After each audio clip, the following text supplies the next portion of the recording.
Pernah nggak sih kalian ngerasa kartun kuning satu ini tuh kayaknya nggak bakal mati-mati gitu? Yap, Why don't you The just take Simpsons. my blood? Kartun yang umurnya lebih tua dari beberapa negara yang baru Yes, merdeka. I'm a. Jadi, hari ini aku bakal ceritain tentang sejarah dan perkembangan The Simpsons dari yang cuma sketsa receh sampai jadi ramalan masa depan yang sering bikin orang-orang mikir. Jadi, yuk ikutin. Semua bermula pada tahun 1987. Waktu itu, seorang kartunis bernama Matt Groening diminta bikin animasi pendek buat acara The Tracy Ullman Show.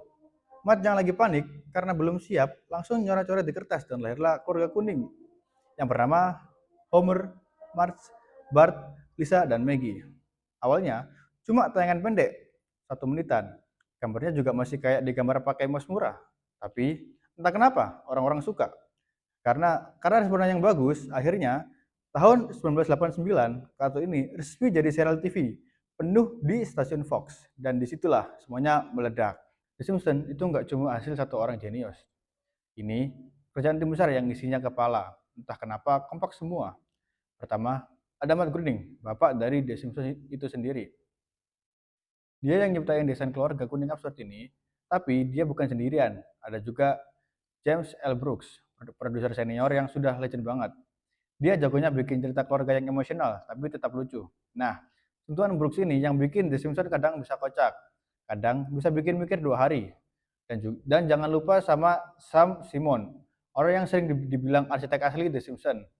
Dia yang ngatur struktur humor, karakter, dan ritme cerita biar solid. Banyak komedi The Simpsons yang paling ikonik, itu idenya Sam Simon.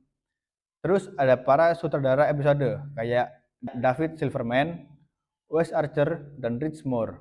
Orang-orang ini yang menjaga gaya visual The Simpsons tetap konsisten tapi tetap berkembang.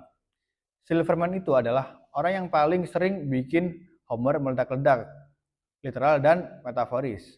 Nah, lucunya, yang nulis The Simpsons ini bukan orang sembarangan. Mereka lulusan kampus top, seperti Harvard.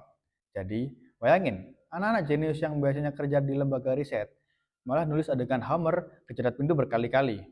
Ada nama-nama kuat seperti Al Jean, Mike Reiss, Conan O'Brien, dan John Swartzwelder. Penulis paling legendaris, yang kalau nulis jokes itu kayak nggak ada remnya. George Swartzwelder bahkan sampai dijuluki penulis tersukses yang nggak mau ketemu orang karena dia selalu nulis di rumah, pesan burger, dan kirim naskah lewat amplop. Tapi naskahnya selalu jadi episode-episode paling lucu. Kreator, sutradara, dan penulis ini saling ngeblend dan bikin The Simpsons bertahan 30. Kenapa kartun ini bisa semoga itu? Yang pertama, humornya berani, merosting pemerintah, selebriti, bahkan budaya Amerika itu sendiri. Yang kedua, karakternya relate. Homer, si bapak-bapak gabut yang kerja cuma buat makan donat. Marge, si ibu sabar tapi kadang meledak. Bart, bocah nakal yang kalau di Indonesia sudah pasti dipanggil BK.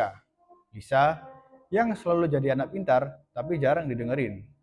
Yang selanjutnya ada Maggie, ya bayi tapi bisa lebih pintar dari bapaknya. The Simpsons juga ngasih lihat kehidupan keluarga biasa, tapi dibalut kritik sosial yang halus, kadang juga nggak halus sama sekali. Oke, selanjutnya kita masuk ke era color pop dan prediksi. Masuk tahun 1990 sampai 2000-an. The Simpsons berubah jadi ikon budaya pop. Semua orang nonton, selebriti pada rebutan buat jadi cameo. Dan yang paling bikin gila adalah The Simpsons yang sering meramal masa depan. Mulai dari Donald Trump jadi presiden, smartwatch, virus-virus aneh, sampai teknologi-teknologi yang baru muncul bertahun-tahun kemudian. Netizen langsung rame, ini kartun apa? Time Traveler. Padahal sebenarnya ya itu sindiran sosial yang kebetulan kejadian.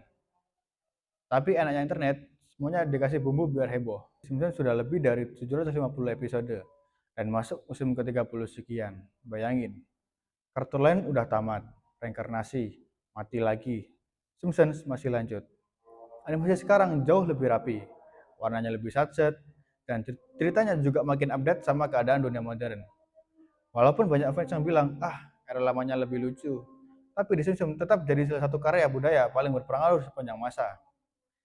Mereka tetap mengikuti isu-isu terbaru, teknologi AI, politik, influencer TikTok, sampai fenomena orang-orang yang kalau buka kopi susu harus direkam dulu. Dari yang awalnya cuma doodle terburu-buru, Sampai jadi kartun legendaris dunia, The Simpsons menunjukkan satu hal. Selama konten kamu jujur, berani, dan konsisten, bahkan gambar kuning aneh pun bisa jadi legenda. Jadi, itu dia sejarah dan perkembangan The Simpsons. Dan ingat, kalau nanti tiba-tiba dunia kiamat, jangan salahin aku. Kalian aja The Simpsons. Siapa tahu udah pernah mereka prediksi juga.